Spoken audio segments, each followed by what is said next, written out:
Hello everyone, আজকের এই ভিডিওতে আমরা আইটারেটিভ স্টেটমেন্ট দেখব, যেটাকে আমরা ফর লুপ বলি। তো এই ফর লুপ যেটা আছে, এইটা সম্পর্কে বেশ কিছু বলার আছে আমার গো ল্যাঙ্গুয়েজের জন্য। তো আমি অলরেডি একটা ফাইল ক্রিয়েট করে রাখছি and কিছু কোড লিখছিলাম, তো এটা রিমুভ করে দিলাম। তো আমরা আগে যে কাজটা করবো সেটা হচ্ছে প্যাকেজ মেইন লিখে ফেলবো, আমাদের প্যাকেজ ইনপুট করে দেবো। প্যাকেজ প্যাকেজ মেইন যেটা আছে, আমাদের মেইন ফাইলে কাজ করতেছি, তো আমরা প্যাকেজ মেইন দিয়ে এটাকে ইনিশিয়ালাইজ করব। তো তারপরে আমাদের ফাংশন যেটা এন্ট্রি পয়েন্ট আছে, এন্ট্রি পয়েন্টটা লিখবো। এন্ট্রি পয়েন্টটা লেখা শেষ হলে আমাদের এখানে কয়েকটা জিনিস আমরা জানবো, সেটা হচ্ছে গোতে শুধু ফর কিওয়ার্ড আছে, কোনো ওয়াইল বা কোনো কিছু নাই। ওকে, সো ওয়াইল নাই, সো ফর দিয়ে ওয়াইল এর কাজ করা যায়। তারপরে আহ, এইটা দিয়ে রেঞ্জ, সরি, ফরে রেঞ্জ রেঞ্জ কিওয়ার্ডটা আছে। রেঞ্জ কিওয়ার্ডটা হইতেছে আমরা হয়তো বা যারা পাইথন করছি তারা পাইথনে হয়তো বা দেখে আসছি যে রেঞ্জ কিওয়ার্ড কিভাবে কাজ করে। রেঞ্জ কিওয়ার্ড ইউজ করলে রেঞ্জ আমরা হইতেছে অ্যারে কিংবা স্লাইস কিংবা ম্যাপস এর উপরে হইতেছে আইটারেট করতে পারবো। এখন আরো বেশ কিছু জিনিস জানা আছে, মজার জিনিস, সেটা হচ্ছে যে আমি অলরেডি এটা বলে ফেলছি যে গোতে ডাইরেক্ট ওয়াইল লুপস এর কোনো সাপোর্ট নাই। আমাদের কোড লেখার উপর ডিপেন্ড করে যে আমরা ফর লুপটাকে কিভাবে ইউজ করতেছি। সেটা ইনফাইনাইট লুপ হইতে পারে কিংবা হোয়াইল লুপও হইতে পারে। তো আমরা একটু পরে দেখবো যে কিভাবে হোয়াইল লুপ লিখতে হয়। তো আহ, এইখানে আমরা যে জিনিসগুলো বললাম, এখানে আমাদের আরেকটা মজার জিনিস আছে, সেটা হচ্ছে কন্ডিশন। কন্ডিশন ইউজ করা যায়। তো আহ, আমরা চাইলে কন্ডিশন ইউজ করতে পারি ফর লুপের সাথে।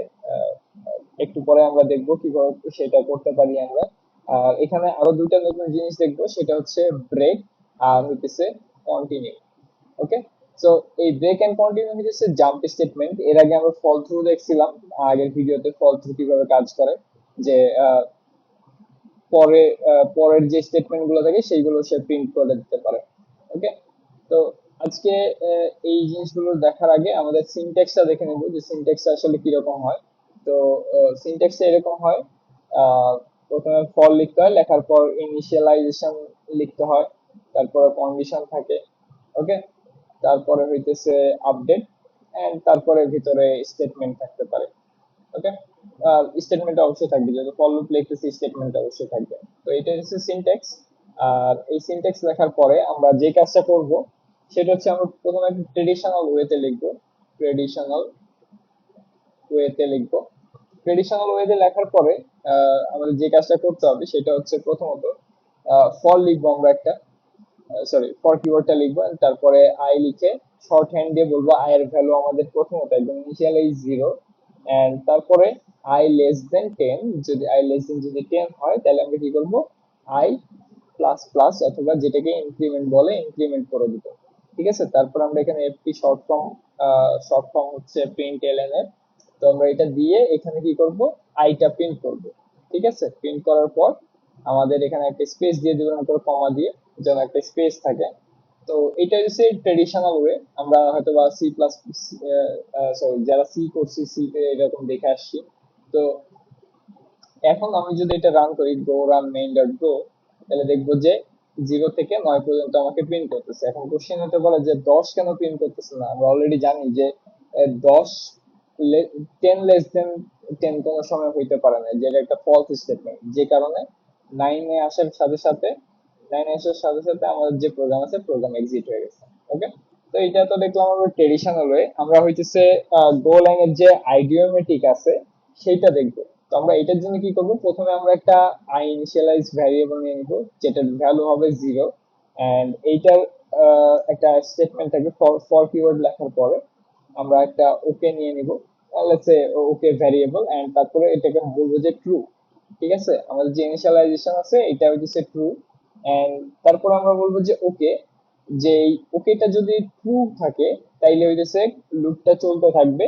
এন্ড তারপরে আমরা কি করব, আবার একটা আপডেট অথবা কন্ডিশন, যে ব্যাপারটা আছে কন্ডিশন আমরা চালিয়ে দিতে পারি। আমরা বলবো ওকে equal, let's say I is not equal 10। ঠিক আছে, so I is not equal 10 যদি হয় তাহলে হচ্ছে আমাদের এই স্টেটমেন্টটা যখন ফলস হবে তখন সাথে সাথে আমাদের যে কন্ডিশন আছে কন্ডিশনটা অফ হয়ে যাবে। ওকে, আর আমরা বের হয়ে আসবো ওখান থেকে। তো এটা লিখলাম আমরা, and লেখার পর আমরা কি করবো, fmt ডট সরি এফপি লিখে আমি শর্ট ফর্মে, তাহলে আরো বেটার হবে, প্রিন্ট লাইনটা চলে আসবে। আর এটা লেখা, আমি যে এফপি লিখতেছি এটার জন্য এক্সটেনশন আছে, এক্সটেনশন গো লেখা এক্সটেনশন আছে, যেটা প্রিভিয়াস ভিডিওতে আমি বলে দিছি, ওইটা ইনস্টল করে নিলে চলবে। এখানে আমরা যদি আই প্রিন্ট করি এন্ড তারপর আমরা বলে দিই আই প্লাস প্লাস, মানে আই ইনক্রিমেন্ট হবে আবার এখানে। ওকে, তো এখন এখানে যদি আমরা আবার রান করি, তাহলে দেখবো যে আমাদের সেম আগের মতো রেজাল্ট আসতেছে 9 পর্যন্ত। ওকে, কারণ 10 আসতেছে না, কারণ এটা অটোমেটিক্যালি ফলস হয়ে যেতেছে। ওকে, এটা ফলস হয়ে যেতেছে, যখন ফলস, ওকে ফলস হয়ে যেতেছে, তখন এখানে আর আসার কোনো মানেই হয় না, তাই তো। তো এখন এইটার জন্য আর কি এই কন্ডিশনটা এইভাবে লেখা হয়। আর এইটা নর্মালি যারা নতুন প্রোগ্রামার আছে গ্রুপে, তাদের জন্য খুবই মানে সমস্যার একটা ব্যাপার, যে বুঝতে খুবই অসুবিধা হয়। ইভেন আমারও বুঝতে অসুবিধা হয়েছে প্রথম দিকে। তো এইটা হইতেছে একটা উপায়। আর যেহেতু আমরা একটু আগে বলছি যে ওয়াইল লুপ সাপোর্ট করে না গ্রোতে, শুধু ফর লুপ দিয়ে কাজ চালাইতে হয়। তো এখন এইটার জন্য আমরা ওয়াইল লুপ কিভাবে বানাইতে পারি সেটা আমরা দেখবো। তো এই যে ওয়াইল লুপ আমরা এখন এখানে লিখবো। ওকে, সো ওয়াইল লুপের জন্য আমরা কি করবো, এখানে একটা ফর কিওয়ার্ড লিখে নেবো। তার আগে আরেকটা কাজ করব, আই এর ভ্যালু একটা ইনিশিয়ালাইজ করে নেবো, সেটা হচ্ছে 0। এন্ড তারপর ফর কিওয়ার্ড লিখবো। লেখার পরে আমরা কি করবো, একটা স্টেটমেন্ট লিখবো যে if let's say I equal equal যদি 10 হয়, তাহলে কি হবে, আমরা ব্রেক করব। ওকে, সো আমরা ব্রেকের কথা বলছিলাম। ব্রেক মানে হইতেছে যে আমাদের ওই যে যদি 10 হয় তাহলে আমরা ওখান থেকে বের হয়ে চলে আসবো। সো আমরা কি করবো, এই জায়গাটায় 5 লিখবো। ঠিক আছে, যদি আই এর ভ্যালু 5 হয় তাহলে হচ্ছে প্রোগ্রামটা এক্সিট হয়ে যাবে, মানে ফর লুপটা এক্সিট হয়ে যাবে।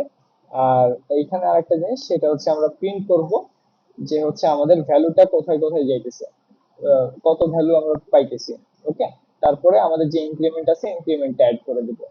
তো এখন আমাদের ইনক্রিমেন্ট অ্যাড হলো। এখন আমরা যদি লিখি তাহলে দেখবো যে 4 পর্যন্ত আসছে। 4 পর্যন্ত আসার পরে ব্রেক করছে, কারণ এটা 5 পর্যন্ত ম্যাচ করছে, ম্যাচ করার পর পরই এটা ব্রেক হয়ে গেছে। ওকে, তো এইটা দেখলাম আমরা হইতেছে ওয়াইল লুপ কিভাবে লিখতে হয়। এখন আমরা তো ব্রেক দেখলাম, ব্রেক দেখার সাথে সাথে আমরা চাইলে কন্টিনিউ দেখতে পারি। এখন কন্টিনিউ দেখার জন্য আমরা এখানে কি করতে পারি, যে সিম্পলি কন্টিনিউ লেখার জন্য আমরা এখানে একটা লেস দেন নিয়ে নিব ফরের সাথে। ফরের সাথে বলবো যে লেস দেন 5। এন্ড তারপরে যদি এইটার ভ্যালু 3 হয়, সরি এখানে আই দিতে হবে, ফর আই লেস দেন 5 যদি হয় এন্ড আই এর ভ্যালু যদি 3 হয়, তাহলে কি করব, আমরা কন্টিনিউ করব। ওকে, তাহলে আমাদের বাকি যে ভ্যালুগুলো আছে সেই ভ্যালুগুলো আর প্রিন্ট হবে না। সো আমরা যদি এখানে রান করি, তাহলে দেখবো যে 0 1 2 আসার পরে এটা স্টপ হয়ে গেছে। ওকে, মানে স্কিপ স্কিপ করার চেষ্টা করতেছে। তো ওভারঅল এইটা হইতেছে আমাদের ভিডিও আই ক্রিয়েটিং এর উপরে। আর আরো একটা জিনিস দেখানো উচিত আমার, সেটা হচ্ছে রেঞ্জ। রেঞ্জের কথা আমি বলছিলাম, এখন রেঞ্জের কথা যেহেতু বলছি, সো সেই ক্ষেত্রে আমরা রেঞ্জটাও দেখে নিব। সো রেঞ্জটা আমরা দেখি এইখানে। ওকে, আমরা এখানে লিখে দিই রেঞ্জ। তো আমরা এখানে একটা স্লাইস ক্রিয়েট করে নেব, আমরা বলবো যে এ স্লাইস। ওকে, স্লাইসটা কি, আসলে স্লাইসটা আমরা আরো আগে যে জানবো। তো আমরা প্রথমে এখানে একটা স্লাইস করে নিলাম। স্লাইসটা হবে হচ্ছে ইন্টিজারের। তো আমরা লেটস সে নাম্বার লিখে নেই 1 2 3 4 5 6 7। ওকে, 7টা স্লাইস আছে আমাদের কাছে। আহ, তো এখন আমরা যে কাজটা করব সেটা হচ্ছে এইটার উপরে আমরা এখন ফর লুপ চালাবো। তো ফর লুপ কিভাবে চালাবো, প্রথমে ফর লিখবো, তারপরে আই যেটা আমাদের ইন্ডেক্স আমরা বলতে পারি, আর তারপর হইতেছে আমাদের যে ভ্যালু আছে ভ্যালুটা বলতে পারি। এন্ড তারপরে শর্ট হ্যান্ড ইউজ করে আমরা বলবো যে হইতেছে রেঞ্জ করব কার উপরে, স্লাইসের উপরে। ওকে, এই স্লাইসের উপরে আমরা রেঞ্জ করলাম। রেঞ্জ করার পরে আমরা কি করব, এখানে এফপি ইউজ করব। এফপি ইউজ করে আমাদের যে ভ্যালুটা আছে ভ্যালুটা আমরা এখানে লিখতে পারি। কিভাবে, প্রথমে হইতেছে ইন্ডেক্স ইউজ করতে পারি। ইন্ডেক্সটা দেখাইতে পারি যে আমাদের ইন্ডেক্স হইতেছে ইন্ডেক্স। ওকে, তারপরে আমরা এখানে কমা দিয়ে দিই, ইন্ডেক্স ইকুয়াল ইন্ডেক্স। এন্ড তারপরে হইতেছে এখানে কমা দিয়ে আমরা লিখতে পারি যে ভ্যালু। ভ্যালুটা আমরা লিখি, ভ্যালুটা আমরা বলে দিয়ে দিচ্ছে লেটস ভ্যালু। ওকে, সো এখন আমরা যে স্লাইসটা নিয়েছি স্লাইসটার উপরে এখন আমরা রেঞ্জ করলাম। তো রেঞ্জ করার পর আমরা দেখলাম যে এইটার ইন্ডেক্স প্লাস এইটার যে ভ্যালু আছে সেই ভ্যালু গুলো আমরা এখানে দেখতে পাচ্ছি। ঠিক আছে, তো এই ওভারঅল হইতেছে আমাদের রেঞ্জ। আপনারা চাইলে এটা প্র্যাকটিস করতে পারেন। ভিডিওটি দেখার জন্য ধন্যবাদ।